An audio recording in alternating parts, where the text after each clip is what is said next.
The plane banked, revealing an endless expanse of Midwestern farmland stitched together like a vast verdant quilt. Aaliyah Carter pressed her forehead against the window, battling tears she desperately wanted to hide from the curious gazes of fellow passengers.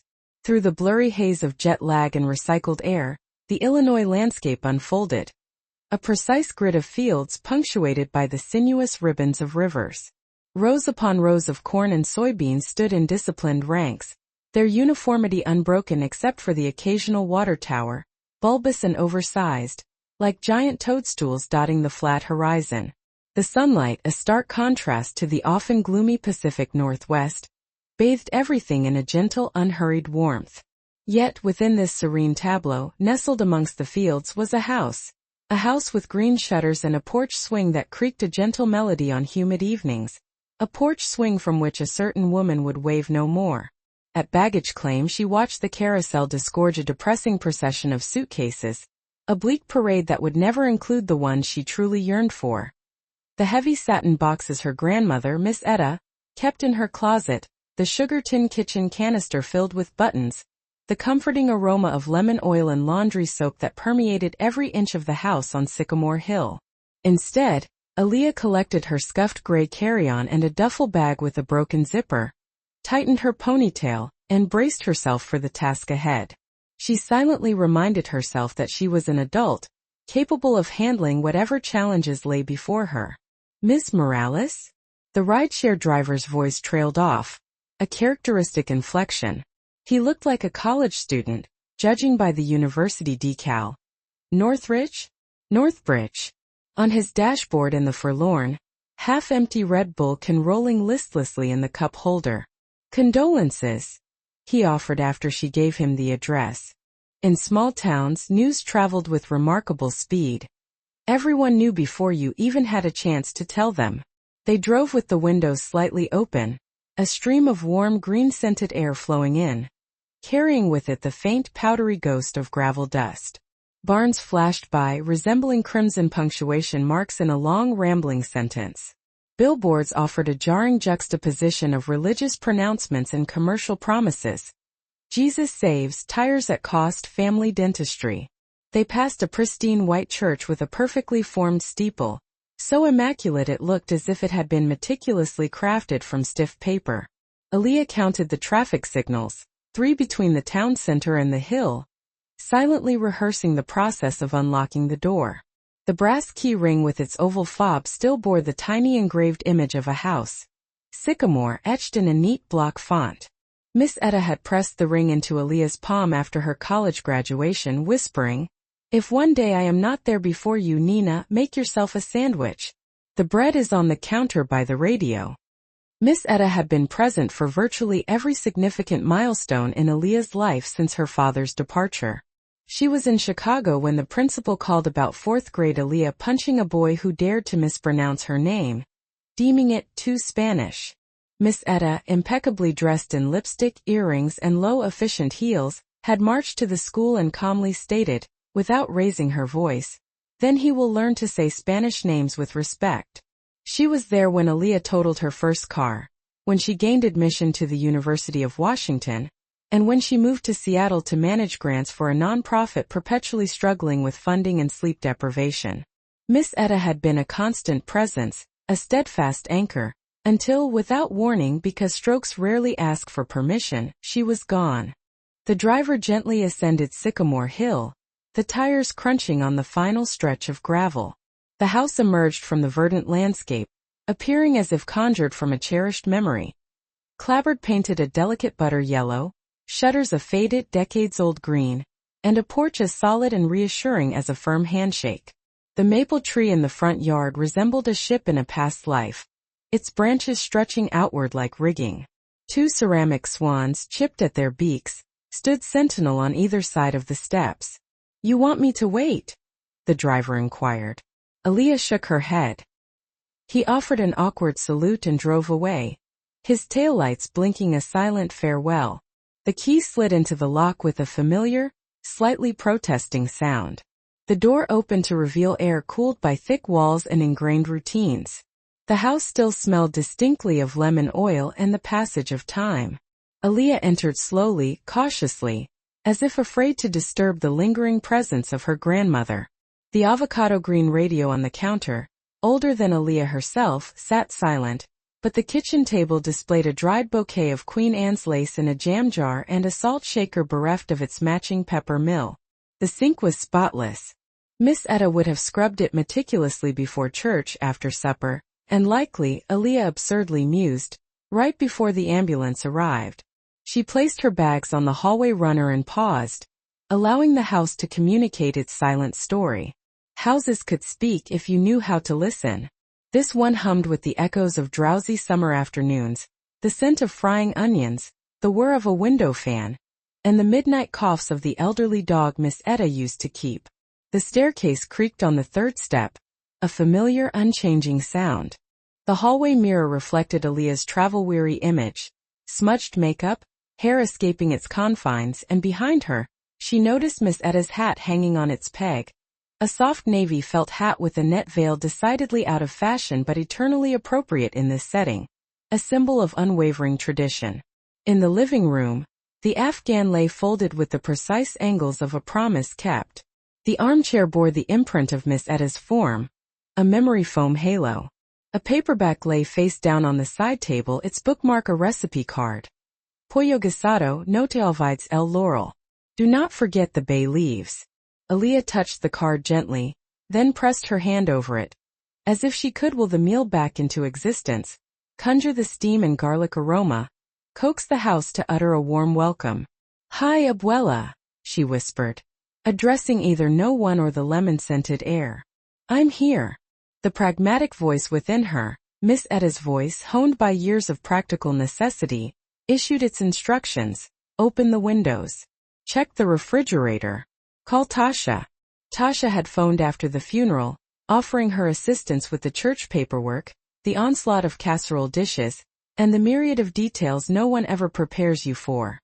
A life is composed of 1,000 small contracts with a place, and someone must cancel, transfer, or renew them. Aaliyah wrestled with a swollen window sash, finally raising a window. Abby momentarily considered entering through the screen before deciding the dining room held little of interest. Upstairs, the air had a different quality, the close, musty feeling of a trunk. The second bedroom still contained the four-poster bed where Aaliyah had slept during summer visits. Its bedspread a field of blue cornflowers. A rosary draped the dresser mirror, its beads dulled by years of use. Miss Etta's room carried the faint scent of Pond's cold cream and lavender. 3 perfume bottles sat on the vanity like tiny proud ships. Aaliyah touched the veined glass of one, tears welling in her eyes. "Work," the voice insisted. "Keep moving." The closet offered the peculiar intimacy of clothing without a wearer. Modest floral blouses. A heavy cardigan with darned elbows. On the top shelf, boxes bearing Miss Etta's neat, block lettering.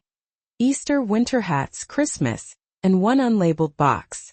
Aaliyah pulled it down, coughing in a cloud of dust. Inside, brittle tissue paper, a stack of prayer cards depicting mildly heroic saints, and a tin the size of a paperback, once painted with roses, now faded by the passage of time. The lid was stubbornly stuck, then suddenly yielded. Inside, a folded scrap of newspaper, a knotted length of blue ribbon, and nothing more. Aaliyah chuckled softly at her own expectations. What had she anticipated? Treasure? A confession? She carefully replaced the items, touched the top of the box, and slid it back into place. It was only later, after she had opened the windows, after she had tripped the circuit breaker twice due to the incompatibility of the toaster and the window air conditioner, after Tasha had arrived with lemonade and a casserole bearing loopy handwriting, and after the sun began to descend behind the maple tree like someone easing into a bath, that Aaliyah discovered the loose floorboard. She wasn't searching for it. She was drawn by a sound, the faint, intermittent tapping of something slightly out of place, the house's subtle way of clearing its throat. In the hallway outside Miss Etta's room, the floor had always dipped slightly near the radiator. Old houses have their quirks, but this was different. Aaliyah stepped and something responded. She knelt, ran her fingers along the seam between 2 boards, and felt the slightest give beneath her nail. The board lifted with a reluctant sigh. Beneath lay a rectangular cavity filled with nothing more mysterious than ordinary dust. In it sat a tin she instantly recognized. The flower tin from Miss Etta's kitchen, only smaller, its paint less faded, its roses still stubbornly optimistic. The lid's handle felt cool and familiar. The tin was heavy. Aaliyah carried it to the bed as if performing a sacred ritual and sat down. For a moment she simply held it, her palms slightly damp, recalling the countless times Miss Etta had kneaded dough on the counter, a smudge of flour on her cheekbone, laughing at Aaliyah's childhood insistence that every cookie be a perfect star. The realization that Miss Etta had taken a humble kitchen utensil, something used to feed people, and transformed it into a secret felt perfectly fitting. It felt like a story she yearned to hear. The lid resisted. She used the edge of a butter knife. The tin opened, releasing a breath of air so ancient it seemed to possess weight. Inside lay a small leather-bound book, its strap cracked but intact, its deep brown color reminiscent of rich coffee. A capped pen rested beside it. Beneath the book, an envelope the color of teeth. Aaliyah lifted the diary. The leather creaked softly, like a small animal awakening. On the first page a date, April 12, 1958. The handwriting was precise and upright, the kind of script nuns taught and patients trusted. Today I arrived at St. Agnes to begin nights. Chicago is colder than the postcards, but the lake looks like a promise. Aaliyah traced the downward stroke of a T, a thrill coursing down her spine, the sensation of encountering something profoundly significant. She turned the page. Mrs. K's baby came early. The night sister says I should not ask questions I cannot answer. I told her I am very good at leaving things in God's pocket. She laughed. Aaliyah smiled, then the smile faded. She had always known Miss Etta to be practical and tender, her affection expressed without unnecessary words. This was a younger voice, spirited, resourceful, using humor to ward off the darkness. Reading it felt like stumbling upon a hidden room within the familiar house of her childhood. She carefully placed the book on the quilt and reached for the envelope. On the front, in Miss Etta's hand, a simple instruction. For my granddaughter if she comes looking.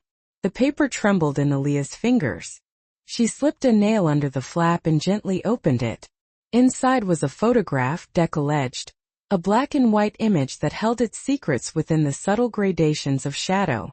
It depicted a woman Aaliyah recognized as Miss Etta, but younger, 22-23, her cheekbones sharper, her hair precisely arranged, her eyes slightly tilted as if listening to a sound beyond the frame. She was not alone. A man stood close enough that their shoulders seemed to share warmth. He was tall and lean, his suit slightly shiny from wear, his tie knotted loosely. His hand hovered near Miss Etta's lower back, not touching but asserting a claim to the space between them. He was not the man Aaliyah had seen in the wedding photos on Miss Etta's dresser. He was not the grandfather who had died before Aaliyah was born. On the back of the photograph in the same neat script 3 words and a year. For the river 1959. Aaliyah's mouth went dry. She lacked context for the river beyond the obvious, the Illinois River with its slow brown persistence. But the condensation of an entire thought into a private code left her feeling momentarily and tensely excluded. She tucked her legs beneath her, just as she had done as a child when Miss Etta told stories of San Juan sunshine and Chicago snow, and she stared at the photograph until her eyes burned. When the house creaked, she jumped. It was merely the maple tree outside tossing a branch against the siding. Outside the window, the fading light gilded the dust motes in the air, making the room appear to shimmer with plankton. Aaliyah reached back into the tin and found one more item. A St. Jude medal, cool as a promise, strung on a thin chain. The saint's face was worn smooth by years of touch. He was the patron saint of hopeless causes and impossible situations. Miss Etta had once laughed, tapping the medal on her chest, and said, "Who else would have me?" Aaliyah slipped the chain over her head. The medal rested against her sternum like a silent instruction. She placed the diary on her lap and began to read. Miss Etta's voice, that crisp, generous line of ink, unfolded into a city Aaliyah could almost smell, the exhaust fumes and hot dog carts, the musty scent of the lake on a shifting wind, the cheap perfume on the night bus. Miss Etta wrote of the hospital's night shift, of women who toiled silently, women who swore like sailors, and women who sang low and rhythmic, as if the baby might hear the music and follow it out. She wrote of a rooming house off 47th where rent was affordable and heat was a luxury, where a woman named Miss Annie enforced 2 house rules: no men upstairs and no lies at her table, though Miss Etta added in a parenthetical aside, the first is sometimes observed less strictly than the second. She wrote of him, not often at first, as if saying his name too frequently would diminish its truth. Malik plays at the Riverlight Club a few nights a week and at St. Bridget's fundraiser on Saturdays when Mrs. Whitfield wants to be seen as tender. The piano respects him. He respects nothing except the music and the people who keep their word.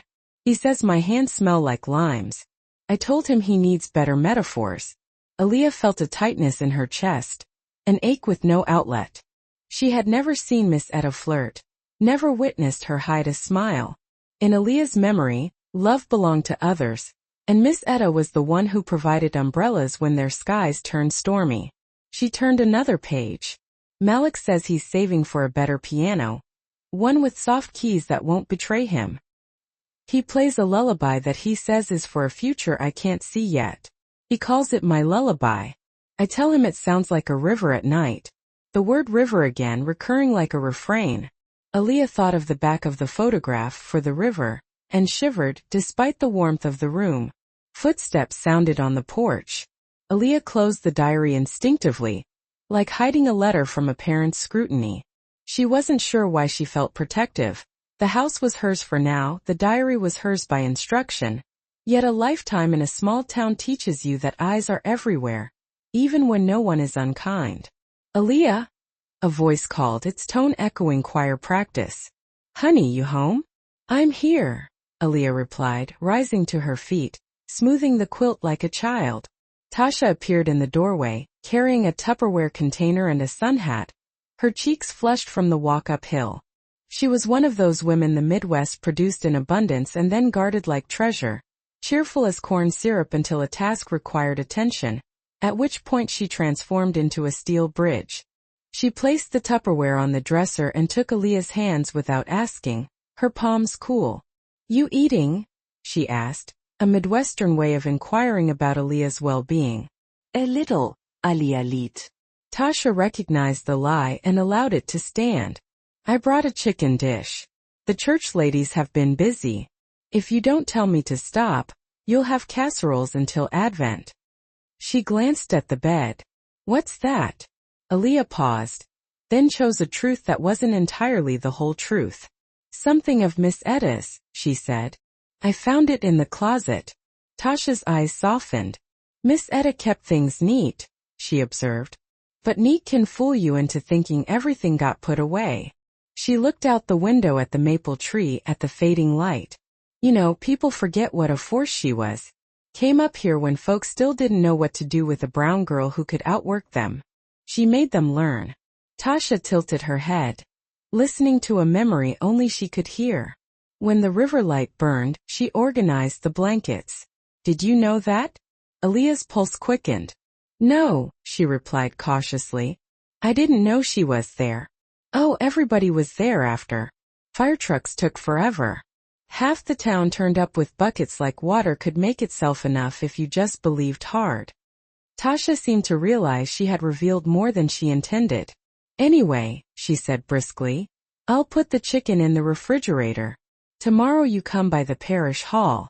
I'll help you sort the paperwork. There's a whole stack of cards from old nurses Miss Etta trained. You'll like reading them. They all adored her and were half scared of her. She paused on her way to the stairs. You look like her when you're thinking. After Tasha left, the house felt simultaneously emptier and more comforting, as if reminded of its role as a welcoming space. Aaliyah sat back on the bed and picked up the diary again. The St. Jude medal lay against her heart like a reassuring touch. Outside, the maple tree prematurely released a leaf, as if to make a point.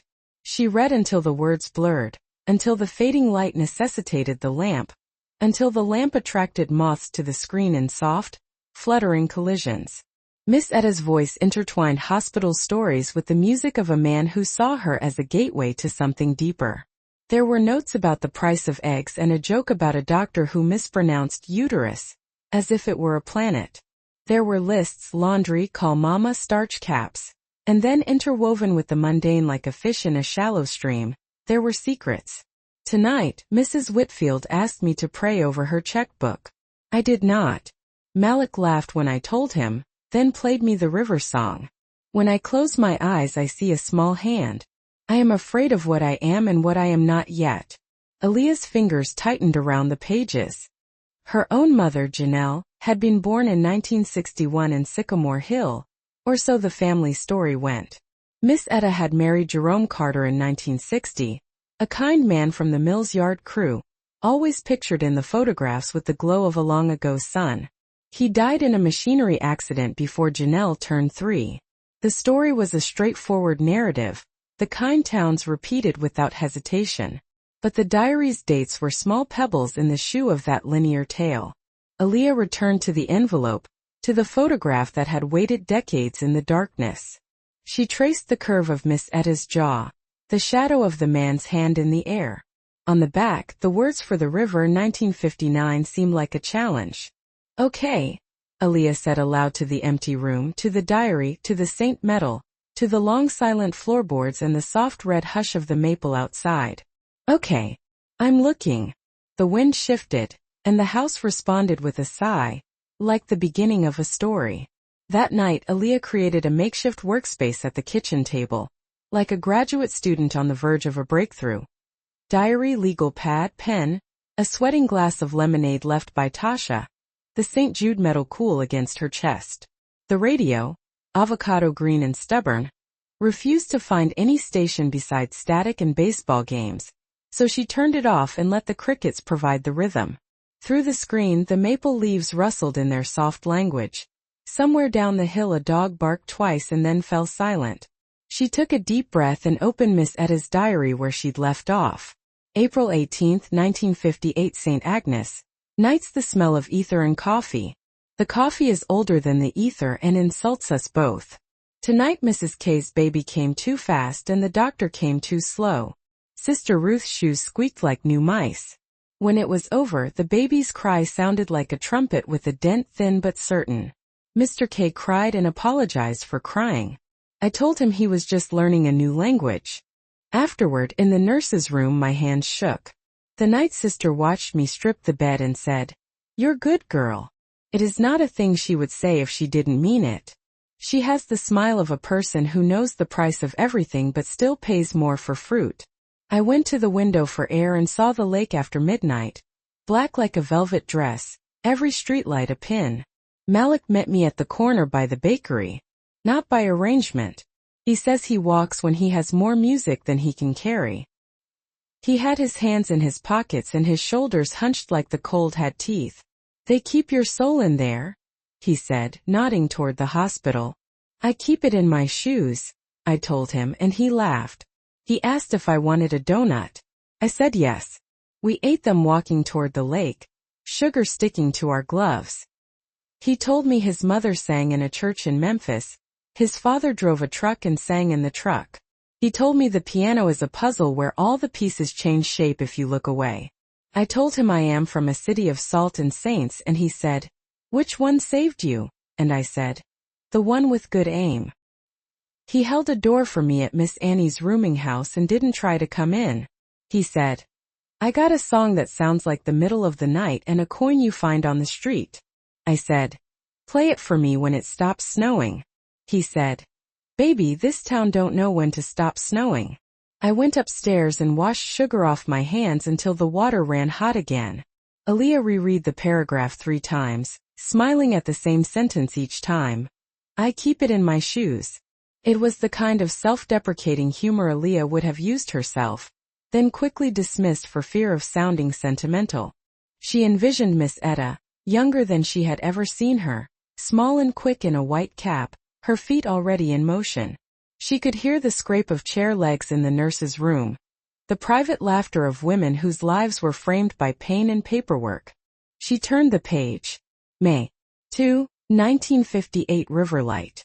I told sister I'd be out late, and she looked at me with the knowing gaze of someone who remembers their youth and chooses not to judge. I wore the blue dress Mama detests, the one with the high collar. I told myself I was going to listen to music, not to be admired. That, of course, proved to be a falsehood. The Riverlight was a smoky, dimly lit den of desire and longing. The bartender, sporting a missing tooth and a wedding ring that clearly didn't restrict his behavior, kept calling me darlin', a term that would have earned him a serious reprimand if not a spanking in church. The piano sat in the corner, a clandestine secret, poised like a regal throne. Malik approached it with the gentle care one might show a sleeping animal, respectful yet completely self-assured. The first song was about a train that never stopped. The second, a kitchen awash in warm, inviting light. The third was for me. I knew because he regarded the piano keys as if they were a cherished, trusted confidant. It wasn't a wise move, not at all. The feeling it evoked resonated with the forbidden sweetness of a stolen apple. A woman in a shimmering satin gown laughed, the sound shattering like fragile glass. Men in impeccably tailored suits performed that familiar shoulder shrug, pretending disinterest before ultimately applauding. A table of elegantly dressed women, each adorned with pearls, engaged in a silent, subtle debate. Were they slumming it, or were they on a mission of redemption? Midway through the second set, a man whose face resembled a weathered shovel briefly shook hands with the club owner, discreetly slipping him something. The owner pocketed the item. The action wasn't solely about the money but more a gesture of remembrance, an acknowledgement. Malik played the song. He hadn't named it formally yet, but its melody flowed like water, deciding on its course then subtly shifting. Later, outside under the streetlights, he said, "You looked like you were wrestling with yourself." "I was," I replied. "And who won?" he asked. "The person who came here," I answered, and he grinned. The streetlight illuminated the smoke escaping from the club, transforming it into a wispy scarf carelessly tossed aside and kept aloft by a playful breeze. "I've got a piano with incredibly soft keys in my head," he said. "I'm going to find it a home. Want to hear it when I do?" "If the house is respectable," I stipulated. "No mice." "The mice will pay rent," he countered with a chuckle. "They'll even do the sweeping."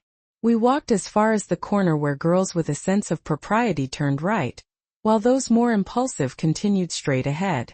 I turned right. He touched his hat, a gesture suggesting he was a better man than his earlier behavior might have implied. He said my name, inflecting it in a way that made it sound like a road he'd finally charted, a destination reached. I went upstairs and made my bed, tucking in the sheets with almost obsessive precision. Aaliyah paused long enough to jot down. "Riverlight club owner who? Money. Man with shovel face." She added a star next to the entry about the table of pearls, saving souls. And remember. Her grant manager's mind craved order. A ledger. A list of names neatly arranged within a structured grid. Miss Etta's pages, however, were the antithesis of a grid. They were a map drawn by a hurried hand. She continued reading. May 19, 1958 Hospital. Mrs. V.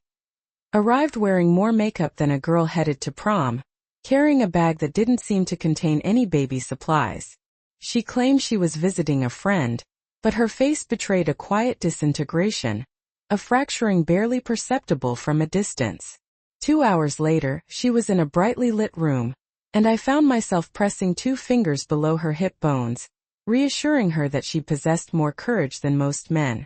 Sister Ruth escorted her husband, there's always a husband if not the husband, into the hallway and patiently taught him how to regulate his breathing using his hands. He wore a watch far more expensive than his shoes. When the baby arrived, Mrs. V.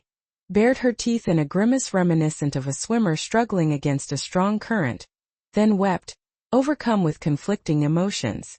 I placed the baby on her chest, and her hands instinctively knew what to do, responding to a deeper unspoken truth. Afterwards she slept with her mouth slightly open, like a child dozing on a bus.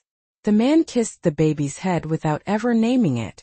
The day nurse mentioned that a wealthy family was interested in adopting the baby, referring to the adoption as a blessing, a term she uttered as if it were an ancient, worn coin. Sister Ruth gave me a knowing look that implied, "Leave matters of faith to God." In the break room, someone commented on the Hargroves' penchant for charitable acts that conveniently reflected their own image. I bit my tongue. I went to church and lit a candle for the baby, then another for the woman and a third, which I told myself was for the man, even though it wasn't really. Aaliyah circled the Hargrove name with her pen. Her pulse quickened. The name was like barbed wire buried beneath the town's soil. A hidden hazard one could trip over anywhere. She flipped ahead, driven by a mixture of insatiable curiosity and immediate guilt. A cycle that repeated itself endlessly. June 7, 1958, St. Bridget's fundraiser.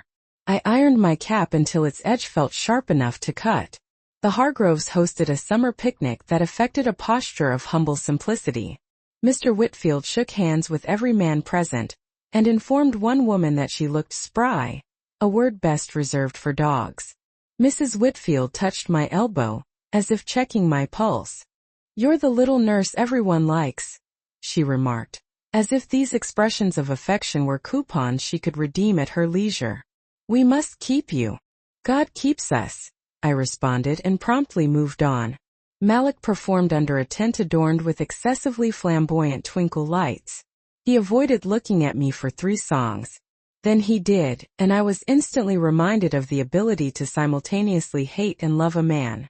A woman from my church, whose hairdo remained impeccably styled even in the midst of a storm, whispered that the Hargrove family was establishing a trust fund for placements. She delivered this information as though charity, when executed properly, is simply a profitable enterprise. This comment left my stomach feeling as though I just climbed a flight of stairs. Afterwards, Malik walked me to the bus stop and said, "You have the air of someone who knows exactly where the trap is and intends to step in it anyway." "I'm not stepping," I countered. "I'm measuring." "You measure," he replied. "And I'll be there to catch you if you stumble." Aaliyah set the diary aside and stared at her legal pad, her notes now resembling the chaotic ramblings of a conspiracy theorist. She rinsed her glass, carefully wiping the dishcloth over the faucet.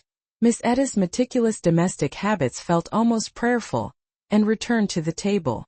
She flipped forward to late summer. The ink darkened where Miss Etta had pressed harder on the page. August 16, 1958, rooming house.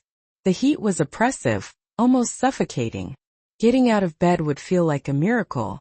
If God was too preoccupied, I'd gladly accept assistance from a gentle breeze. The hospital fans merely circulated the air from one corner to the next, their movements oddly resembling a game of dominoes. In the afternoons, the elderly men would gather on the stoop, meticulously counting the ways in which the city had deteriorated. The boy in room 2B played stickball with a chilling level of patience. Malik took me for ice cream. We walked past a new construction site where the workers shouted over the din of their labors, as if their voices could somehow overpower the relentless march of their futures. He told me he was going to play at a riverside venue where the owner allowed musicians to keep their tips. "Where do you keep yours now?" I asked. He tapped his hat and said, "In my pride." I told him pride was like a jar with holes. He replied, "And do you have a jar without holes?" I said, "Yes. It's called Sister Ruth." On the bridge, he leaned his elbows on the railing and hummed a tune that sounded like a boat gliding beneath us. "For later," he said, "when we have a small house and a stubborn baby." "That's not a plan," I said. He responded, "It's a map. Plans are for people who believe God will read them and follow their instructions." I informed him that I was late. He fell silent as abruptly as a closing door. Aaliyah's stomach churned in empathetic understanding, recognizing how quickly a single sentence could alter the temperature of a life. She traced the word late with her fingernail, feeling a superstitious pang. She turned the page with extreme care, as though the past could overhear her and flee. August 23, 1958, St. Agnes. The rabbit died. Science would claim the rabbit didn't die. Sister Ruth would argue that it died years ago, and we were merely consulting its ghost. She placed a hand on my arm and said, There are paths for a girl with common sense, I responded. There are also paths for a girl with love, she countered. Love is common sense with the lights off. I relayed this conversation to Malik near the bakery, a place that exuded kindness in winter and cruelty in summer. He vowed to find a second job and then a third. He suggested we could move south to Memphis, where his cousin ran a garage, explaining that a man needed a piano most when his workload was heaviest. He said he would teach the baby to sing the song so that it wouldn't be afraid to cross. He gently cupped my face in his hands and said, "You've never truly been alone, not even when you thought you were," I countered. "That's not true for anyone on earth." Then I rested my forehead against his chest, allowing him to be right for just 1 minute.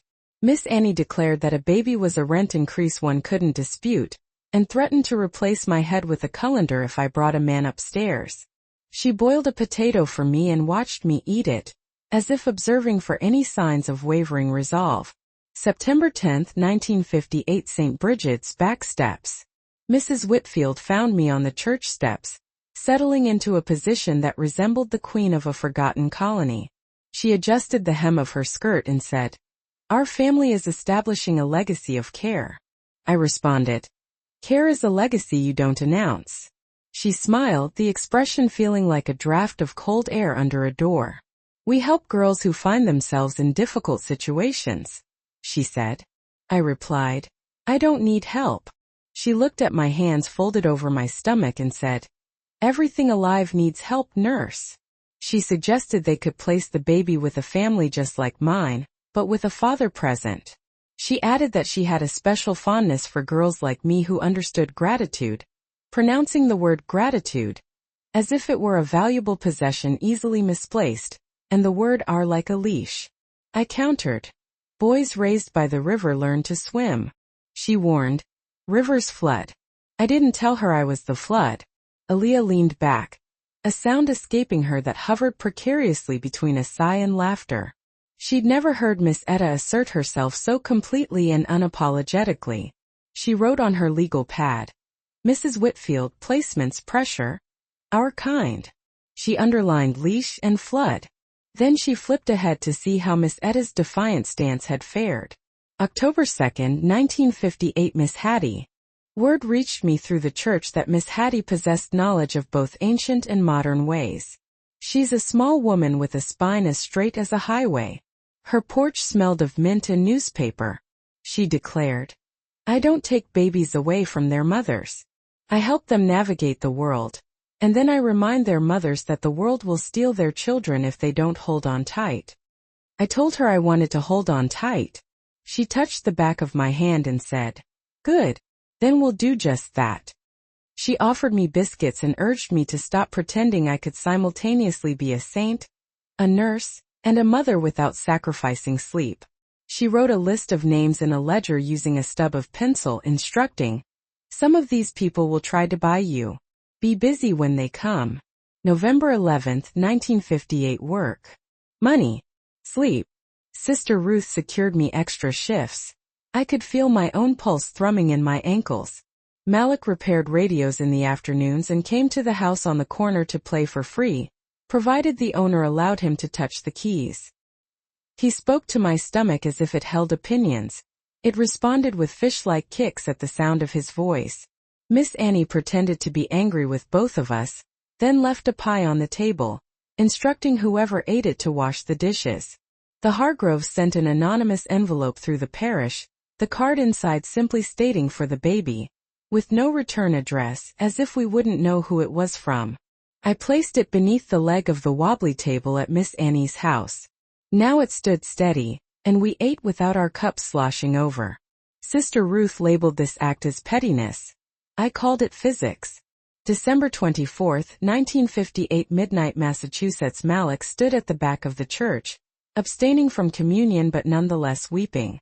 Afterward, in the frigid air behind the church, where the snow was blackened by car exhaust, he gave me a small empty box. "What is it?" I asked. He replied, "It's a house. You can put anything in it." I said, "It's empty." He said, "So it can be full." I pointed out that that's not how boxes worked. He countered, "It's how we'll work." He played me the song in the alley, his fingers red with cold, his breath a plume of steam I could have leaned into to warm my face. I confessed that I was afraid. He said, "Me too." It was the most profound liturgy I ever experienced. The baby turned like a spinning wheel. Aaliyah rested her palm on the diary's margin, as if she could somehow stabilize the past. The kettle hissed as the water within decided it could no longer remain silent. She poured the water, selected a tea bag with a string like a kite, and watched the color seep into the cup. When she returned to the table, the house felt smaller, or perhaps closer to her. She turned the pages, searching for dates that approached the year inscribed on the back of the photograph. February 9, 1959 Riverlight. I should have gone home. Instead, I went to hear him play, driven by the same insatiable greed as everyone else, and because the music sometimes felt like a long table where no one left hungry. The owner sported a new suit he couldn't have afforded without assistance. The man with the shovel face observed the room, and the room in turn watched the Hargrove table. Mrs. Whitfield brought women who examined the bandstand as if it were a mirror, meticulously checking their teeth. When Malik finished the first set, the owner placed a hand on his shoulder, holding it there. "You play beautifully," the owner conceded. "But you play too long," Malik replied. "Some songs determine their own length," the owner countered. "Not in this room." The shovel-faced man watched Malik, his gaze like that of a hawk scrutinizing every rabbit, even those it wasn't hungry for. I left before the second set began because the baby loved the piano too much, and I was trying to instill a sense of moderation. In the alley, the snow had transformed into icy daggers. A man I knew from the parish, I've forgotten his name, God forgive me, mentioned that the Hargroves' cousin was looking to adopt locally this time, because Mrs. Whitfield preferred to see the children she saved firsthand. He delivered this information as if it were a simple errand completed. I wanted to grab his shoulders and shake him like a rug. March 3, 1959 Miss Hattie's. She checked my blood pressure and examined my eyes. She said, "The baby sits low and stubborn just like its mother." She made me tea that tasted like a punishment for a sin I hadn't yet committed. She said, "Someone is going to ask you to be grateful." I replied, "People already have." She clarified, "I mean more grateful than you can bear." I countered, "Then I won't." She wrote a name on a scrap of paper, folded it, and tucked it under the sugar jar. "If you get in trouble," she said, "and I'm not home, knock on that door and show them this scrap." I inquired about the name on the scrap. She answered, "It says you belong to yourself." Aaliyah closed her eyes.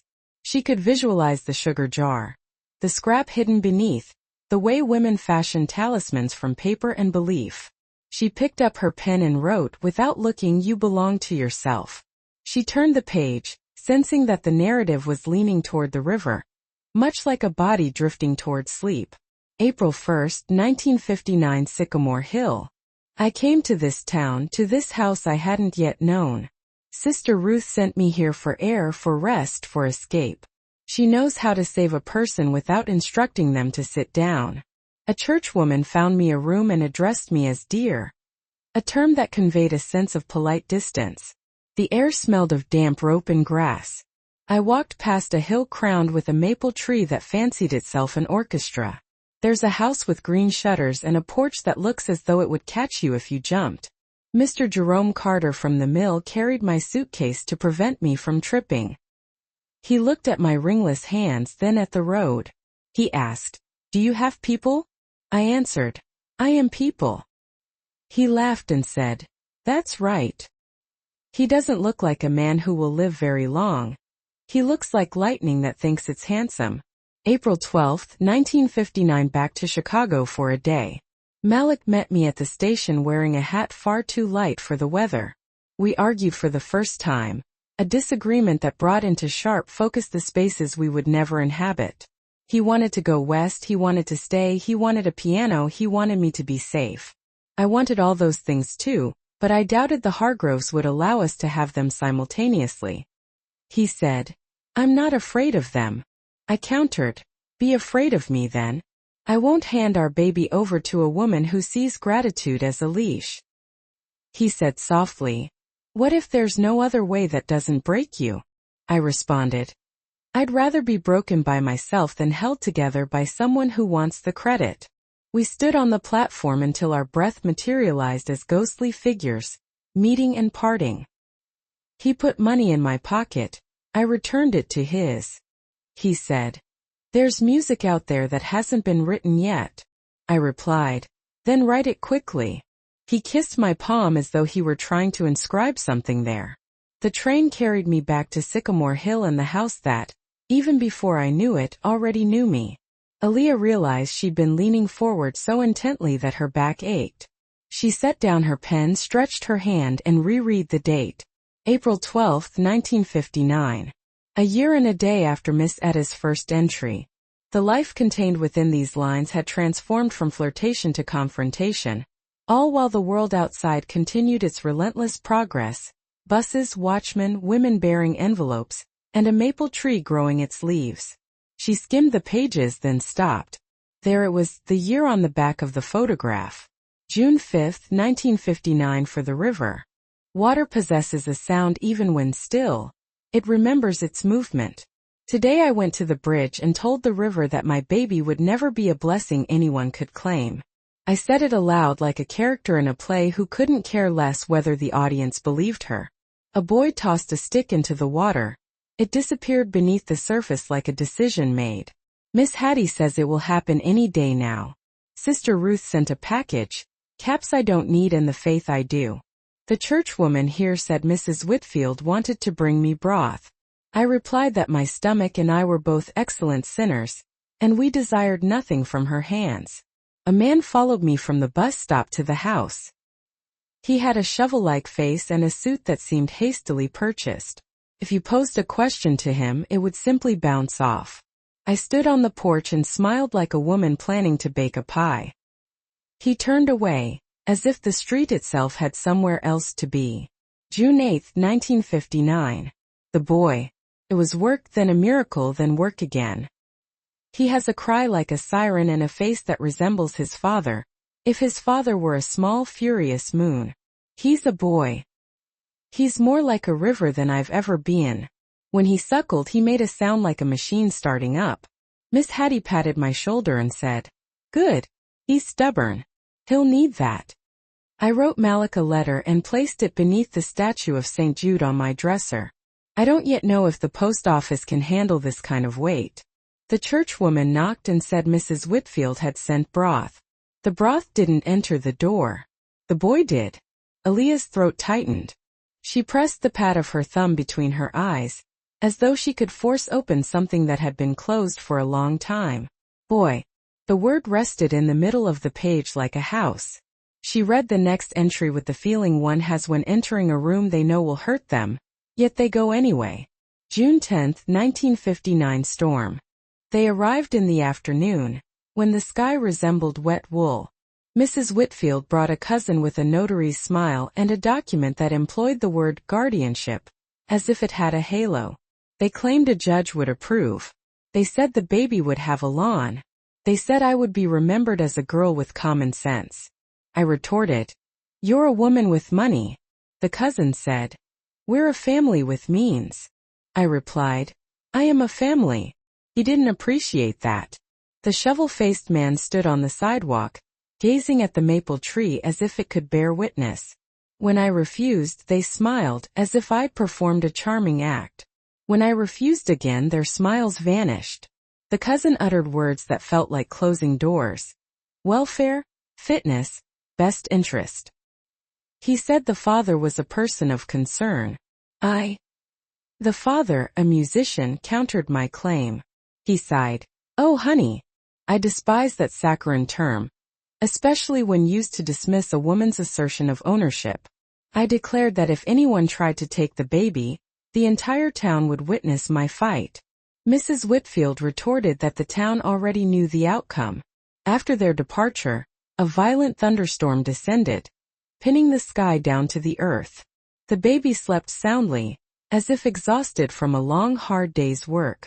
I strategically placed my chair to command a view of the walkway, the door, and, significantly, the kitchen knife. I'm not usually one for knives. I prefer a more hands-on approach, but I was prepared to adapt. The next diary entry was brief, almost as if written hastily while standing. June 12, 1959, alley behind the river light.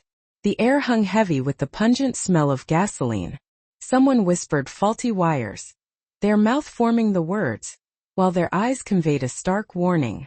Malik, who performed the previous night, confided, "It's getting tight." He mentioned a threat, too dangerous to record in his diary.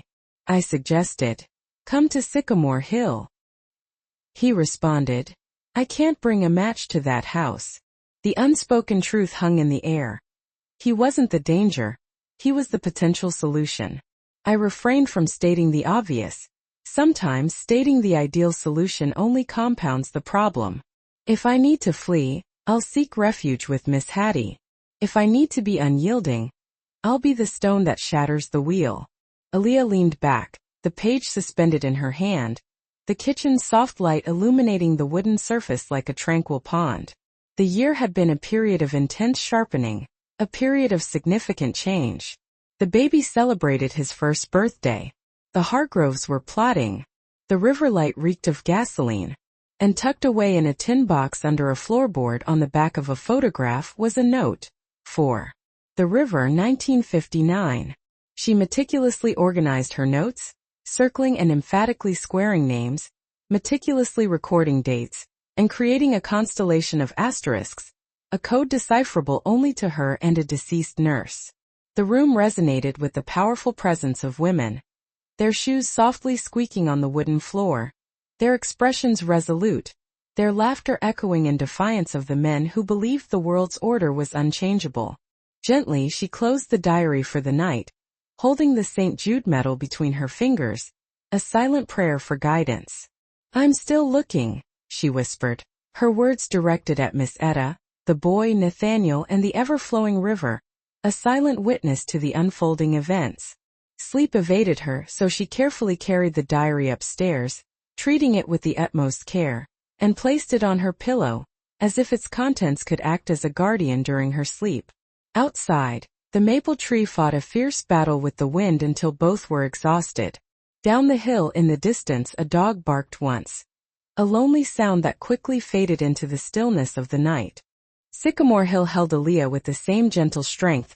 An old tale holds a girl who finally discovers her true identity. The morning dawned in soft gray light, a light unconcerned with the quality of one's sleep. Aaliyah sat on the porch steps, a mug of coffee warming her hands, its bitter taste blending with a complex mix of emotions and memories. The maple tree above was alive with starlings, their chattering a vibrant chorus that mirrored the competitive energy of women at a church bake sale. Across the road, Mrs. Tate, in a sunflower-patterned housecoat, slowly wheeled her recycling bin to the curb. She offered a tentative wave, and Aaliyah returned the gesture. A poignant realization struck Aaliyah. The townspeople had known Miss Etta far longer than Aaliyah had been alive. To them, Miss Etta wasn't just the woman who made delicious arroz con pollo and hummed lullabies. She was a woman who had lived a full and rich life, a life Aaliyah only glimpsed in fragments. To uncover the truth, Aaliyah knew she would need to ask questions that might not endear her to the community. At the diner by mid-morning, Aaliyah walked purposefully downtown. Main Street was impeccably tidy. A barber pole still vibrant in its red and white stripes, an ice cream parlor boasting a painted cone the size of a child, and a hardware store filled with the scent of oil and dust. The diner, a cornerstone of the town, sat on the corner, its neon sign weakly buzzing, as. Inside, the air was thick with the smells of bacon grease and reheated coffee. The booths, upholstered in cracked red vinyl, patched with silver tape, spoke volumes about years of dedicated service. A waitress with hair the color of iced tea briefly observed Aaliyah's face, then glanced at the book she held, the diary she couldn't bear to leave behind. "Sit anywhere," the waitress said, her voice marked by the characteristic flat vowels of the Illinois dialect. Aaliyah slid into a booth near the window. She ordered coffee she didn't need, then carefully removed the photograph, smoothing its curled edges on the Formica tabletop. She mentally rehearsed her questions, planning to maintain a casual tone and avoid alarming anyone, when a man emerged from the kitchen, apron in hand. He paused mid-wipe, his hand frozen, staring intently at the photograph. "That's Miss Etta," he stated, cutting off Aaliyah before she could even begin. His voice was a raspy whisper, softened by years of smoking. "Yes," Aaliyah replied cautiously. "My grandmother." The man nodded, his gaze still fixed on the photograph. "And that's Nate Reed." The name jolted her. She had seen the initial Malik countless times in the diary, but hearing the full name spoken aloud in broad daylight, it felt as if the world had dropped its pretense. "You knew him?" she asked. The man's jaw tightened. He leaned against the counter, close enough that the scent of his inexpensive citrus aftershave cut through the pervasive smell of bacon. Everybody knew him back then. He could play a piano like it owed him money. Played the Riverlight Club till it burned. He paused, his eyes narrowing. "But you don't want to stir that up, miss. Folks around here like their stories polite." Aaliyah understood the implicit warning, but she also sensed a flicker of curiosity, the way his eyes kept darting back to the photo. She gently pressed him further. "Do you know why the Riverlight burned?" For a moment she thought he might answer. Then his expression hardened. He turned, poured coffee into a waiting cup and said over his shoulder, "Wiring. That's what the papers said. Best leave it at that." Tasha's visit. When Aaliyah returned to Sycamore Hill, Tasha was already on the porch, her sun hat shading her face as she tended to the flower boxes. She had a knack for seamlessly integrating herself into Aaliyah's life, as if her presence were both anticipated and natural. "You went poking," Tasha stated without looking up. Aaliyah blinked, surprised. "How did you?" "Your grandmother and I had the same taste for trouble," Tasha replied. She straightened up, brushed soil from her hands, and looked at Aaliyah with an expression that blended fondness and caution. "Miss Etta never told me everything, but I know she kept more than recipes in that kitchen." Aaliyah hesitated, then pulled the photograph from her pocket. Tasha accepted it delicately, as if it were made of hot glass. Her mouth softened. "That was a long time ago," she murmured. "Before most folks in this town decided to forget." "Forget what?" Aaliyah asked. Tasha returned the photograph but not the answer. "The thing about small towns, honey, is they prefer stories with edges sanded off. They'll let a lie sit in the parlor if it's polite enough to take its shoes off." "That's not good enough for me," Aaliyah declared. Tasha's eyes crinkled at the corners. "No. And it wasn't good enough for Miss Etta either. But be careful. Some stories don't like being woken." Night reading. That evening, Aaliyah continued reading by lamplight. The diary entries grew progressively darker, more concise, as if Miss Etta's days were filled with inexpressible tasks. The name Hargrove reappeared, associated with phrases like placement, wealthy family, and good reputation. Miss Etta wrote of being followed, of doors closing just before she arrived. One entry sent a chill down Aaliyah's spine. June 20th, 1959. "They came again. This time they brought paper with my name already written on it. I said no. The cousin smiled like he was sure I'd say yes tomorrow. I held my baby and thought of Rivers." Aaliyah lowered the diary, her fingers trembling. Tomorrow. That single word was more frightening than any direct threat. The house creaked in the darkness, stirred by long dormant memories. She closed the diary, hugged it to her chest and whispered, "I'm not going to forget. Not now." The storm erupted in the early hours, jolting Aaliyah from her light sleep with the sound of rain battering the roof. She lay in the narrow bed, sheets tangled around her legs, listening to the thunder roll across the fields. When the silence returned, it wasn't comforting. It underscored her loneliness in a house that had once been vibrant with life. She reached for the diary on the nightstand. The leather cover was still warm from the lamp she'd left burning. She opened it to her bookmark, a recipe card in Miss Etta's looping script, and resumed reading. June 25th, 1959. "The baby is small but stubborn. He kicks as if he knows he is meant for more than this small room. Miss Hattie says stubborn is good. She says I will need to borrow some of his strength when men with clipboards come knocking again. Malik has not been back since the river light burned. Word is he left for Memphis, maybe further. I do not believe it. He promised me a song unfinished. He would not leave me with silence. Mrs. Whitfield came today with broth and a silver tureen, because poison always comes in silver. She asked if the boy was sleeping. I told her he sleeps like a lion and wakes like a trumpet. She smiled and said lions belong in cages, trumpets in orchestras. I said lions eat people who build cages. When she left, I sang the baby the river song and prayed the water would remember him if I cannot. Aaliyah traced the words with her finger.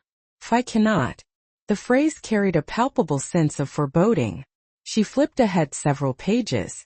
The entries became shorter, as if Miss Etta wrote them in stolen moments between feeding and rocking her child. And then suddenly the word paperwork appeared underlined twice. July 10, 1959. They tried to trick me. Said it was a paper for medical records. Said it was a form for baptism. But it was guardianship. I tore it in half. They said I would regret it. I already regret nothing. Aaliyah gasped. Guardianship. It wasn't adoption, not exactly, but it meant the same thing. A child removed from his mother and placed into another family. Her mind raced.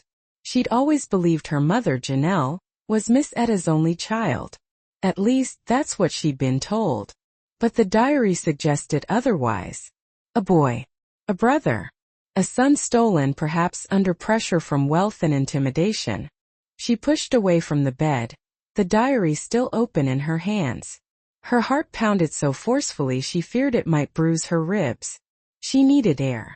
The photograph again downstairs, she switched on the kitchen light, the bulb flickering before settling into a steady glow. The photograph lay where she'd left it on the table. Miss Etta with that man Malik Johnson she now knew, and the year 1959 written on the back. She looked at it with new eyes, a fresh perspective. The angle of Miss Etta's body, slightly turned toward the man. The way his hand rested on her back, almost protectively. And the date, 1959. The same year as the boy. She whispered the words aloud as if Miss Etta might somehow hear them. Was he my mother's brother? The question hung heavy in the air. A second heartbeat in the quiet kitchen. The hospital file later that morning. Fueled by microwaved coffee that tasted like ash, Aaliyah decided to test her theory. She drove into town to the county records office, a squat brick building that reeked of mildew and bureaucracy. The clerk, a young man with acne scars and a persistent nervous cough, squinted at her request. Birth certificate from 1959? Might take some digging. You got a name? Aaliyah hesitated. Miss Etta Morales. She might have been listed under her maiden name, Vega. The clerk tapped at his computer, frowned, then disappeared into the back office with a promise to check the stacks. 20 minutes later, he returned empty-handed. Sorry, ma'am. Records from that year, some went missing. Fire in the basement back in the 60s. Aaliyah's pulse thudded. Fire. Always fire. Nothing at all? She pressed. He shrugged. There is a file number, but the folder's blank. Just says transferred. Transferred where? Doesn't say. Tasha speaks frustrated. Aaliyah carried the fragmented information back to Sycamore Hill. Tasha was waiting on the porch again, this time with a basket of tomatoes. She seemed to anticipate Aaliyah's thoughts before Aaliyah even spoke. You found him, Tasha said softly. Aaliyah froze. Who? The boy. Tasha's eyes were kind, but burdened with unspoken weight. Your grandmother's first baby. Not many people remember. Most don't want to. But I do. Aaliyah's throat tightened. Why didn't anyone tell me? Because some stories were dangerous to tell. The Hargroves had a hand in too much back then. Best thing the town decided was to pretend the baby never existed. Easier to sew up a wound if you pretend there wasn't a cut. And my mother? Tasha shook her head. Janelle was born after. She never knew the whole truth.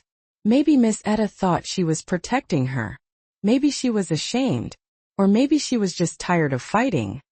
She touched Aaliyah's arm. But you, honey, you're opening a box that's been locked for half a century. Don't expect everyone to thank you. The letter in the spine that night. Restless and unable to find peace, Aaliyah examined the diary, noticing something uneven about its spine, a subtle thickening. She fetched a paring knife from the kitchen, carefully slid it along the seam, and heard the faint rustle of paper. Her pulse quickened as she pried the spine open. Inside was a folded note, yellowed and fragile with age. She unfolded it with trembling fingers. My daughter, if you ever go looking, know that I did not give him away. They took him. His name was written down as Hargrove before I could breathe. Forgive me. I fought. I never stopped fighting in my heart. He has a brother or sister, your mother, who knows only half the story. If you can finish the other half. Signed simply, Miss Etta. Aaliyah leaned back, tears blurring the ink. The room seemed to spin with the weight of this revelation. Her grandmother had hidden this, knowing someday it might matter. And now it did. The boy in the diary, the man in the photograph, Nathaniel, and the mother who never forgave herself. Her family history wasn't what she'd always believed. She had an uncle out there somewhere. And she was going to find him. The basement smelled as basements often do. A peculiar blend of damp cardboard and the passage of time. Aaliyah held her phone flashlight in one hand, the diary in the other. The St. Jude metal pressed cool against her chest. A quiet weight that imbued her with both a sense of calm and a haunting unease. She had come down here almost instinctively. Miss Etta had hidden the diary under a floorboard, secreted the note within the spine. Perhaps she'd hidden other things as well. The basement stairs groaned under her weight. The concrete floor was patched in places, darker where water had seeped through. Rusted shelves sagged under the weight of canning jars, their contents, peaches preserved decades ago, now clouded into syrupy shadows. Her beam of light swept across boxes labeled Christmas, Easter and, just like upstairs in the closet, one without a label. She pulled it down, coughing as dust billowed into the air. Inside were crocheted doilies, a stack of Better Homes and Gardens magazines from the 60s and nothing else. But in the far corner of the basement, near the old furnace, something gleamed. The metal box, it was small, square and heavy. An iron lockbox, the kind banks once used for secure storage. A layer of grime coated its surface, but the latch was intact. Her hands trembled as she placed it on the workbench. She tugged at the clasp, but it wouldn't yield. Then she remembered. The diary spine had contained not only the note, but a small brass key taped to the seam. Heart pounding, she ran upstairs, retrieved the key, and inserted it into the lock. It turned with a satisfying click. The lid creaked open. Inside lay an assortment of carefully arranged items. A pair of hospital bracelets, their plastic yellowed with age. One bore the name Baby Boy Vega. A St. Jude prayer card, its edges softened by years of handling. A legal form, folded in thirds, stamped with a notary seal and the word guardianship. The signature at the bottom read M. Hargrove. A small silver cross tarnished almost black. And at the very bottom, a faded Polaroid of a baby swaddled in a blanket, his eyes squeezed shut against the light. The proof. Aaliyah sat heavily on the wooden stool by the workbench, the item spread before her like evidence in a case she hadn't realized she was building. Her grandmother hadn't imagined it. She hadn't exaggerated, hadn't been misled by grief or fear. There had been a boy, her firstborn, and he had been taken. The guardianship form was damning evidence. The name Hargrove jumped out from the page like a curse. The notary seal suggested that the entire process had been conducted under a veneer of legality, a transaction disguised as an act of charity. The hospital bracelet twisted the knife further. Baby Boy Vega. Vega had been Miss Etta's maiden name. This was her child. Her son. The Polaroid caused a sharp pain in Aaliyah's chest. He was tiny, fragile, the kind of baby who seemed to have already faced too much of the world's harshness. And yet his tiny fist was clenched tight, defiant. She whispered, "You existed." Her throat tightened. She thought of her mother, Janelle, who had always believed she was Miss Etta's only child. How would she react to this discovery? Would it shatter her or set her free? A knock upstairs. The sudden sound made Aaliyah nearly drop the Polaroid. Someone was at the door.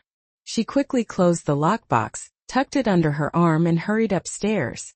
Through the window she saw Tasha standing on the porch again, her sun hat pulled low against the sunlight. When Aaliyah opened the door, Tasha didn't smile. "You've been down there, haven't you?" Aaliyah swallowed hard. "How did you?" "I knew Miss Etta kept something. She told me once after a church supper. Said, if anyone ever comes asking, point them to the basement. I thought she was joking." Aaliyah stepped aside and let Tasha inside. She placed the lockbox on the kitchen table and opened it. Tasha's eyes scanned the items, her lips pressing into a thin line. "So she did keep it all." "You knew," Aaliyah said, her voice sharp with accusation. "I suspected. Not the details. Just that something was taken from her she never got back. The way she held your mother, fierce, protective. It was the hold of someone who'd lost once and wouldn't again." Aaliyah touched the guardianship form. "Why didn't anyone stop them? The Hargroves?" Tasha looked away, her gaze distant. "Because around here nobody stops the Hargroves. Not back then. They had money, judges in their pocket, half the parish under their thumb. If they wanted a baby they got one. And the boy? No one ever saw him again. At least not here." Tasha's gaze softened. "But maybe you'll find him." The resolve. When Tasha left, Aaliyah remained at the table long after the sun had set, the open lockbox and accusation laid bare. She thought of Miss Etta, hiding this evidence in a basement, waiting for someone, her granddaughter, if she ever came looking, to find it. She thought of the man in the photograph, Malik Johnson, and the lullaby he'd composed. She thought of the hospital bracelet, the baby swaddled in that blanket. Her uncle, a missing piece of her family. And for the first time since arriving in Sycamore Hill, Aaliyah felt something stronger than grief. Purpose. She would follow the trail no matter where it led. She whispered to the empty house, "I'll finish this, Abuela. Promise." The floorboards creaked softly as if in response. The next morning Aaliyah drove into town, the lockbox rattling in the passenger seat. She couldn't bear to leave it behind, not when it held the only tangible proof of the brother she never knew she had. The hospital bracelet, the guardianship form, the Polaroid, they felt like talismans, evidence, and an accusation all at once. She needed a lead.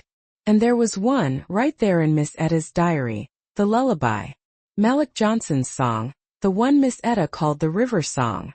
If she could find it, perhaps it would lead her back to him. The record shop. The shop stood on the corner of Main and Elm Streets, its front window cluttered with faded posters. Jazz nights, county fairs, a concert in Chicago long past. The sign above the door, Harper's Records, bore paint-chipped lettering. A bell jingled as Aaliyah entered. The air was thick with the scent of dust and vinyl, a smell reminiscent of her college library during finals week. Rows of milk crates overflowed with records, some haphazardly stacked, others leaning precariously. Behind the counter, an older man with round glasses perched low on his nose looked up from a crossword puzzle. His hair was a halo of gray frizz, his sweater unraveling at the cuffs. "You looking for something particular?" he asked. Aaliyah hesitated, clutching the photograph in her pocket. "Do you have anything by Malik Johnson?" The man's eyebrows arched in surprise. "Well now, that's a name I haven't heard in a long while." Her heart leaped. "So you know him?" "Not personally, but folks used to talk. He played piano at the Riverlight back in the day. Cut a single or two if I remember right. Didn't sell much outside the county, but hang on." He disappeared into the back room, leaving Aaliyah's pulse pounding in the quiet. She wandered through the aisles, her fingers tracing worn album covers. Aretha, Coltrane, Miles Davis. Then faintly from behind the counter she heard it. A piano melody. Soft, flowing, deliberate. It began low, then ascended like water cascading over rocks. It was tender, full of both hesitation and hope. The shopkeeper returned holding a battered 45, its label faded but still legible. Malik Johnson. Sycamore Lullaby. "That's it," he said, placing the record on a turntable. Pressing was local, maybe 100 copies if that. Most got tossed. But this one, he shrugged. It survived. Aaliyah's eyes burned. She recognized it instantly. Miss Etta used to hum that tune when Aaliyah was a child, rocking her after bad dreams. I always assumed it was just a fragment of some old hymn. But it wasn't, it was his. It's beautiful, she whispered, her voice barely audible. The man leaned against the counter, his gaze studying her face intently. He paused, considering his next words. You have a connection to him? My grandmother knew him, she replied cautiously, her voice tinged with a hint of uncertainty. She kept his music alive. The man nodded slowly, thoughtfully. Well, if you're chasing ghosts, you might try the library's microfilm. Old news clippings, society pages. He played a few fundraisers. And people wrote about him back in the day. Back in the car, Aaliyah placed the record sleeve on the passenger seat next to the lockbox. Two precious relics sat side by side. One from Miss Etta, one from Nathaniel. She carefully removed the photograph from her pocket. On the back she read, "For the River High Voltage, 1959. The inscription clicked into place. It wasn't just a phrase. It was the title of the song. The lullaby. Their lullaby. Her grandmother and Nathaniel had each left behind their own subtle clues. A diary high voltage, a photograph, a melody imprinted on vinyl. And all of them pointed to the same heartbreaking story.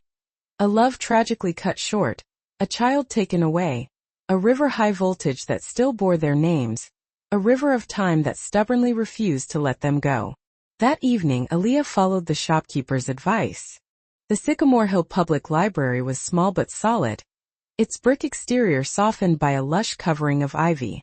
She requested microfilm reels for 1958 and 1959, and settled into a creaky chair in the archives. The microfilm machine whirred quietly, and the images flickered past until she found it. The headline, "Fundraiser Brings Community Together. Hargroves Hosts Summer Picnic." The grainy photograph showed a sprawling lawn, white tents, and a crowd of elegantly dressed families. In a quiet corner, a piano sat in the shade. The caption read, "Local pianist Malik Johnson provides music for the evening."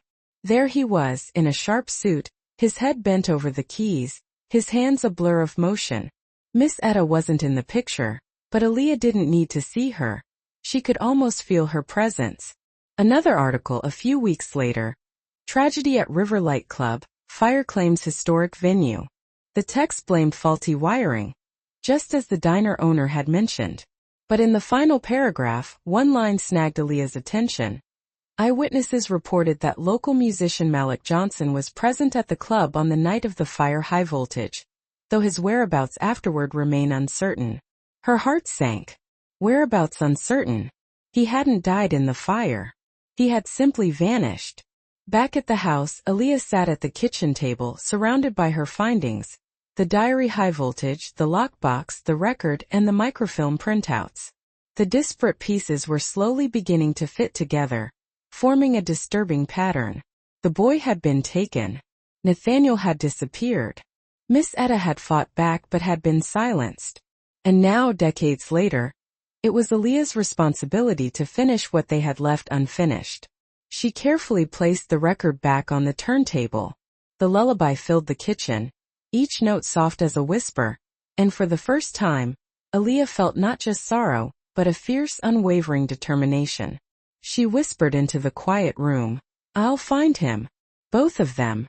The St. Jude medal, cool against her skin, felt like a silent promise, a source of strength.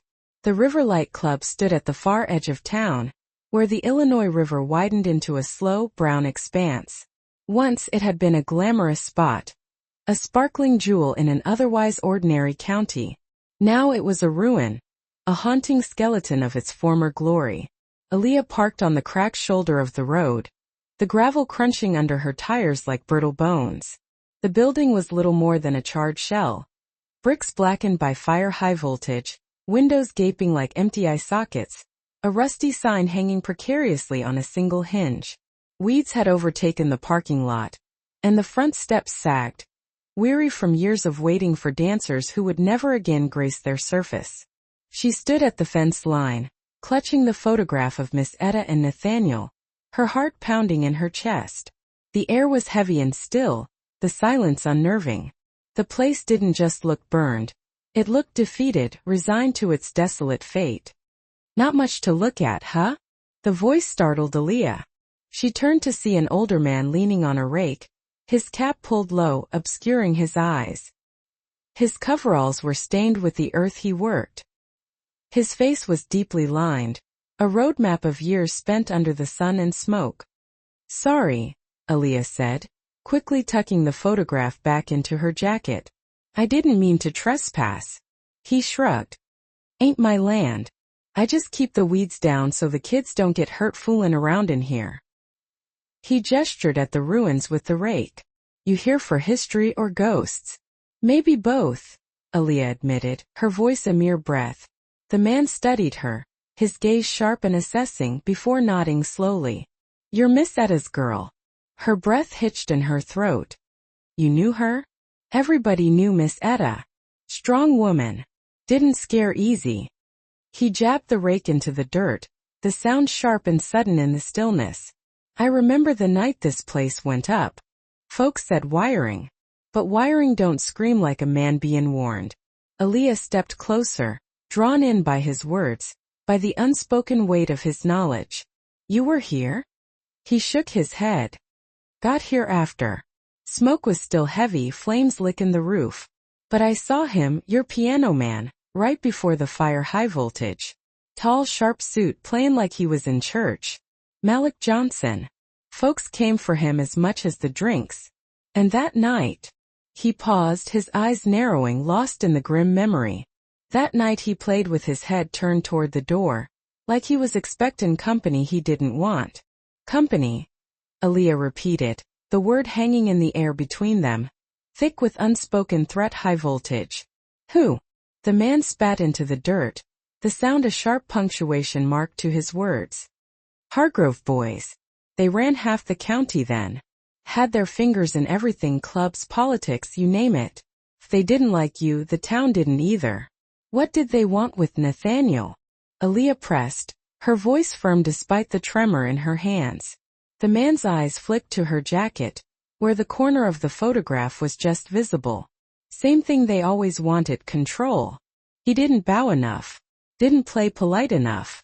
And he had the nerve to fall for a girl who wasn't theirs to approve of." Aaliyah's heart thudded against her ribs, a frantic drumbeat. "My grandmother." The man gave her a long, considering look, then nodded once, a single somber acknowledgement. "She fought them. Everyone saw it. But fightin' the Hargroves was like fightin' the river, high voltage. You don't win, you just get pulled under." Aaliyah walked closer to the ruins, the skeletal remains of the Riverlight Club. The double doors had collapsed inward, revealing a dark, cavernous space where music had once filled the air. Inside, charred beams lay scattered like the bones of some ancient beast. At the far end of the room the stage remained, its edges warped and blackened, a stark testament to the fire high voltage's destructive power. She carefully stepped over the debris, mindful of her footing, and stood where the piano had once stood, the very heart of the room's energy. The ground still smelled faintly of ash, even after all these decades, a lingering phantom scent of destruction. She closed her eyes, trying to conjure the scene, the murmur of the crowd, the clinking of glasses, laughter mingling with the haze of cigarette smoke. Nathaniel's hands moving gracefully over the keys, Miss Etta watching from the shadows, her eyes filled with love and pride, the song rising like a tide against the walls. And then fire high voltage. A roaring inferno, a searing heat that had silenced everything, leaving only ash and ruin in its wake. Her grandmother had written about that night, about the threats, about the Hargroves. Now standing here, Aaliyah felt it. The truth, high voltage wasn't buried in polite memory. It was scorched into these very walls, an indelible mark of the past. As she made her way back toward the road, the groundskeeper called after her, his voice carrying on the still air. "Careful how deep you dig, girl. The Hargroves may be old, but their roots still run long. Folks who tug too hard sometimes get pulled under." Aaliyah stopped, turning his words over in her mind, letting their weight settle upon her. They weren't just history. They were a present-day warning, a chilling premonition. But she couldn't stop. Not now, not when she was this close to the truth. High voltage.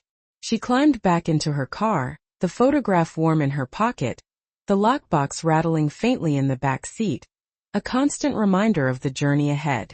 She whispered to herself, to Miss Etta, to the boy who had been taken, "I'll keep digging." The ruins of the river light faded in her rearview mirror, but the song, the sycamore lullaby, stayed in her head, soft and insistent, like the persistent murmur of a river. High voltage, refusing to forget. The next morning dawned crisp and clear, the air washed clean by the previous night's storm. High voltage. Aaliyah sat at Miss Etta's kitchen table, the lockbox open before her, papers fanned out like a hand of cards she hadn't yet learned to play. The guardianship form, the hospital bracelet, the faded Polaroid of the baby boy. But it was the diary high voltage entry from June 1959 that held her attention, tugging at her mind. Miss Hattie. The midwife with the straight spine and the mint-scented porch. If Miss Etta had trusted her, maybe she had written something down. Midwives were keepers of stories, repositories of secrets, even when the rest of the world wanted them buried, lost to the passage of time. Aaliyah drove into town and parked in front of the library, once again seeking answers within its walls. The archivist, Pete, according to his name badge, was on duty at the reference desk. He was younger than she expected, perhaps in his early 30s, possessing a nervous energy that kept one knee bouncing restlessly under the desk. "You're back," he said, adjusting his glasses, a hint of surprise in his voice. "I need help with a name," Aaliyah said, sliding her notes across the desk. "Lucille. Midwife. Late 1950s. Pete frowned thoughtfully. "Lucille." He typed into the database, then disappeared into the stacks of books and archives, a silent search for information. 10 minutes later, he returned with a brittle newspaper clipping, encased in plastic, its age evident in its fragility. The headline read, "Local midwife celebrates 40 years of service." The accompanying photograph showed a woman with sharp, knowing eyes and wiry hair pulled back into a tight bun, seated on her porch with a basket of herbs at her side. The caption, "Miss Hattie Johnson, respected community midwife, known for her care and discretion." "That's her," Aaliyah whispered, a breath of hope escaping her lips. Pete leaned over her shoulder. "She lived out on County Road 7. Records say she was still alive in the early 2000s. Might be in her 80s or 90s now if she's still around. Do you know if she kept records? Logs, ledgers?" Aaliyah asked, her voice filled with a sense of urgency. "Some midwives did. But if she did, they wouldn't be here. They'd be in her house, or with her family." Aaliyah copied the address into her notebook, her pulse quickening with anticipation. A living witness. Someone who might have seen everything. Someone who might hold the key to unlocking the past. Back at Sycamore Hill, Aaliyah meticulously combed through Miss Etta's diary high voltage again, searching for any further clues. She found a page where Miss Etta had written hurriedly, her pen pressing so hard that it nearly tore the paper. "Miss Hattie keeps a ledger. Names, dates, initials. She says the world forgets too easily, so she writes things down so forgetting isn't so simple." The words leaped off the page, illuminating her path forward like a signal flare in the darkness. If that ledger still existed, it might hold proof, not just of Miss Etta's baby, but of other children who had been taken, their lives stolen by the shadows of the Hargrove family. She imagined the Hargrove name appearing again and again in Lucille's careful hand, a constellation of names stretching across the pages. Babies rerouted, mothers silenced, families fixed, in ways that left deep and lasting scars. That evening, Tasha stopped by with another casserole. "Zucchini this time, the ladies are running out of ideas." She noticed the newspaper clipping on the table. "You found Lucille," Tasha said softly, her voice laced with quiet understanding. "You knew her?" Aaliyah asked, surprised by Tasha's familiarity with the midwife. "Everybody did. She delivered half the county. Babies the hospital wouldn't bother with, girls who couldn't afford doctors. Families that wanted their business kept private. Lucille never judged. But she remembered. Do you think she talked to me? Aaliyah asked, her hopes rising. Tasha hesitated, then nodded. If she's still alive. And if she believes you're not here to write her off like the rest of the town. She's got no patience for polite lies. That night Aaliyah lay awake, the St. Jude medal warm against her chest. A source of comfort and strength. She kept replaying the words. She remembered. If Miss Hattie's ledger still existed, it was more than evidence. It was a map to a hidden world. One Miss Etta had tried to fight alone. A world Aaliyah was now determined to expose. Tomorrow she would drive out to County Road 7. She would knock on that mint-scented porch and hope that Lucille still sat there, sharp-eyed and unafraid. And if she did, Aaliyah would ask the only question that mattered. What happened to my uncle? The road to County Road 7 wound its way past cornfields, their stalks bleached gold by the summer sun, and barns leaning precariously into their final decades. Aaliyah's rental car rattled over potholes until the paved road gave way to gravel. She slowed, squinting at the mailbox numbers, their paint flaking and faded. Finally she saw it. A low white house nestled under a canopy of ancient oak trees, their branches thick and heavy with the weight of summer. The porch stretched across the front like an outstretched arm, offering a silent invitation. On it sat a rocking chair, and in the chair a woman. Even from the driveway Aaliyah knew this was her. Miss Hattie Johnson looked as though she had been carved from the same wood as her porch, straight-backed, weathered and stubbornly resolute. Her hair was steel gray, neatly braided and wrapped into a bun. Her eyes, though, were sharp, assessing as Aaliyah climbed the steps. "You're Miss Etta's granddaughter," Lucille said before Aaliyah could speak. Her voice a low rasp, steady and strong. Aaliyah froze, momentarily stunned by the woman's directness. "You knew her. Delivered her babies, didn't I?" Lucille gave a short nod. "And I kept her secrets when the town wanted them aired like laundry." She motioned to the empty rocker beside her. "Sit. If you've come this far, you deserve a chair."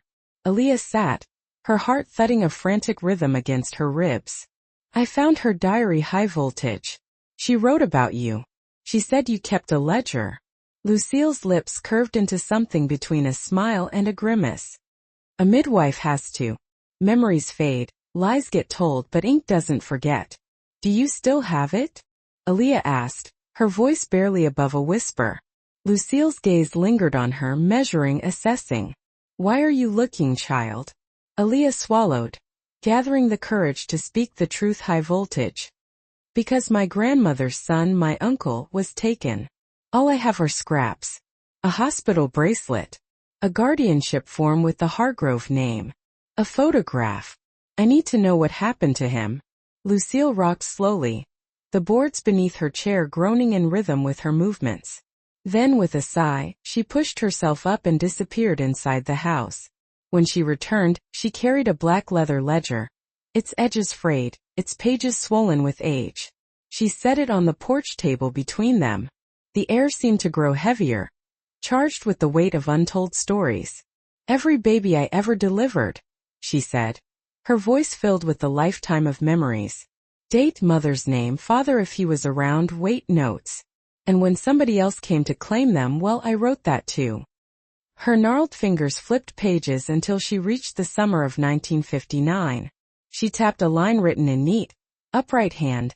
June 8, 1959, Miss Etta Vega. Male infant healthy. Beside it, in smaller letters, custody contested. Placement arranged by Hargrove Trust.